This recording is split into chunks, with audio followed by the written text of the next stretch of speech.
வணக்கம் மக்களே, welcome to the Fender show. இன்னைக்கு ஷோ நம்ம பார்க்க போறது லங்கே அப்படின்ற கன்னட மூவியோட ரிவ்யூ. இந்த படம் பாத்தீங்கன்னா ஆல்ரெடி அமேசான் பிரைம்ல அவைலபிளா இருக்கு. இப்ப இதோட தமிழ் டப்டு வெர்ஷனை தந்தி ஒன்ல ரிலீஸ் பண்ணிருக்காங்க. இந்த படம் ஒரு பிராத்தல்ல இருக்கக்கூடிய பொண்ணை காப்பாற்றக்கூடிய ஒரு ஹீரோவோட கதை. ஆக்சுவலா இந்த படத்தோட ஸ்டார்டிங்லேயே பாத்தீங்கன்னா ஹீரோ ஜெயில இருந்து ரிலீஸ் ஆயிருப்பாரு. சின்ன வயசுலயே அவர் பண்ண ஒரு தப்புக்காக ஜெயில் தண்டனை அனுபவிச்சுட்டு இருப்பாரு. ரிலீஸ் ஆன உடனே பாத்தீங்கன்னா ஹீரோயின் மேல ஒரு விதமான காதல் வயப்படுறாங்க. ஹீரோயினை பொறுத்த வரைக்கும் ஒரு சோசியல் ஆக்டிவிஸ்டா இருக்காங்க.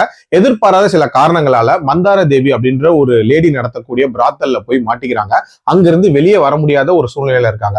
சோ ஹீரோ பல தடைகளை தாண்டி அவங்களை வெளியே கொண்டு வரதுக்காக முயற்சி பண்றாரு. அந்த முயற்சி எப்படி போகுது, மந்தார தேவிக்கும் ஹீரோக்கும் பாஸ்ட்ல என்ன மாதிரியான ரைவல்ரி இருக்கு, அண்ட் ஹீரோ எதுக்காக ஜெயிலுக்கு போனாரு அப்படின்ற மாதிரி நிறைய விஷயங்களை சொல்லக்கூடிய ஒரு படம் தான் இந்த படம். எனக்கு இந்த படம் பார்க்கும்போது தமிழ்ல வந்து அப்பு படம் தான் ஞாபகம் வந்துச்சு. ஆக்சுவலா அதுலயும் பிரசாந்த் வந்து பிராத்தல்ல இருக்கக்கூடிய ஹீரோயினை காப்பாத்துவாரு அப்படின்ற மாதிரி தான் போகும்.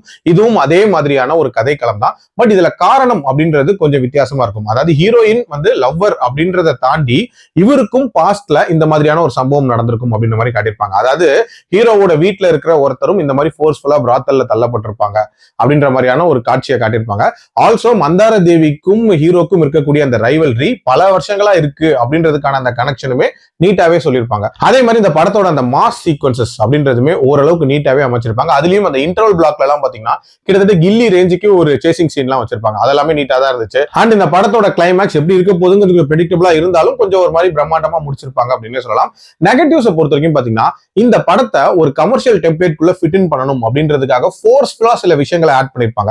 சாங்ஸா இருக்கட்டும் அண்ட் சில தேவையில்லாத ஃபைட்ஸா இருக்கட்டும், அது இந்த படத்தோட ஒரு ஃப்ளோவே கெடுத்துருச்சு அப்படின்னே சொல்லலாம். அதே மாதிரி முக்கியமா இந்த படத்துல எந்த ஒரு இடத்துலயுமே பெரிய லெவல்ல இம்பாக்ட் அப்படின்றது கிரியேட் ஆகவே இல்லை. அதாவது எப்படியாவது ஹீரோயின் அங்கிருந்து தப்பிச்சிடணும் அப்படின்ற ஒரு பரபரப்பும் உண்டாகல.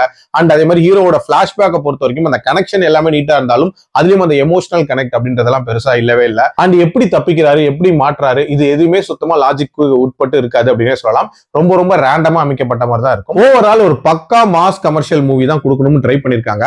பட் இன்னுமே என்டர்டெய்னிங்கா கொடுத்திருக்கலாம் அண்ட் இன்னுமே வந்து கிறிஸ்பா கொடுத்திருக்கலாம் அப்படின்றத என்னோட ஒப்பீனியன். என்னோட ரேட்டிங் இந்த படத்துக்கு 2.2 out of 5. இதுல அடல்ட் கண்டென்ட் இருக்கு, அதுக்கேற்ற மாதிரி பிளான் பண்ணிக்கோங்க. மீண்டும் அடுத்த விமர்சனத்தில் சந்திக்கிறேன்.